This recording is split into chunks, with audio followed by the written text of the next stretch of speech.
Women's day blessings and my prayers to all the women of the world.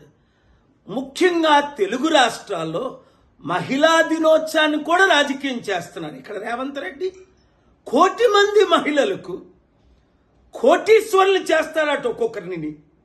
మొదటి దానికి మొగుడు లేడు, కడదానికి 12వ దానికి కళ్యాణం అట. 3,000 రూపాయలు పెన్షన్లు ఇస్తానన్నోళ్ళు ఇంతవరకు 15 నెలలు అయింది, పెన్షన్ లేవు. అక్కడ చంద్రబాబు నాయుడు గారేటి మహిళా దినోత్సవాన్ని ప్రత్యేక అనౌన్స్మెంట్ అంటే ఏదో అనుకున్నా. డ్వాక్రా మహిళలకు 62 సంవత్సరాలు నిన్నోళ్ళకి ₹1,00,000 సహాయం చేసిన వాళ్ళకి 40,000 అట. ఎప్పుడు 62 సంవత్సరాలు వస్తాయి, ఎప్పుడు మీకు ₹1,00,000 ఇస్తారు? అప్పుడు దాకా ఈయన బ్రతుకుంటాడా?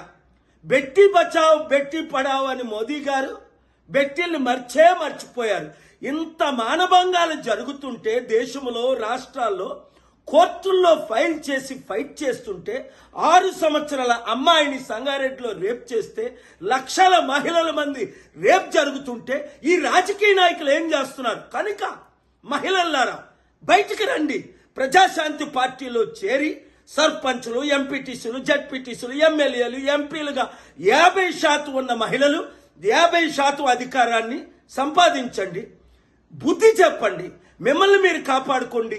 దేవుని కృపతో మహిళలందరూ ఏకం కండి.